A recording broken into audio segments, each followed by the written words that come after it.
Ерик Иванов, Юрий Добрев. С две думи смоците, Перник, атракция. Да. Това е, който не е гледал телевизия, не знае за смуците. Не е лъжа, сериозен отбор, видях го и в Димитровград в действие.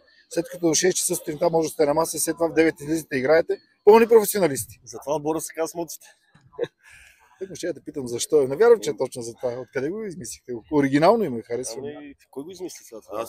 Това е от пълното олицетворение на нашия отбор. Да, вие сте хора, които обичат футбол, Ние забавляват сме се. приятели от много време, да, и заради това така решихме да е по-закачливо. Аз казвам, Юли, мачовете минават, приятелството си остава. Така, винаги така, да. Абсолютно всичко става на терена. Докъде стигат амбициите, Ерик? Ти не си от губещите, не обичаш да губиш. Не, много мразим да губим, то всички мразим. В момента сме много малък състав, 7 човека сме дойдели. Днес чакаме за втория матч, ако живи и здрави продължиме напред. Перник е близо. Перник е близо, чакахме и ще видим какво ще случи. Не ги познаваме съперника, с който ще играем, но надяваме се победиме днес. Вие казвате пред Винкела всички сме равни. Това са си някакви перешки поговорки.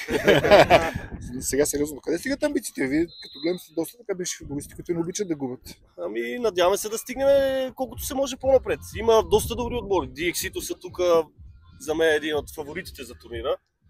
Надяваме се колкото може по-далеч стигнем. Да не сме последни. Юли?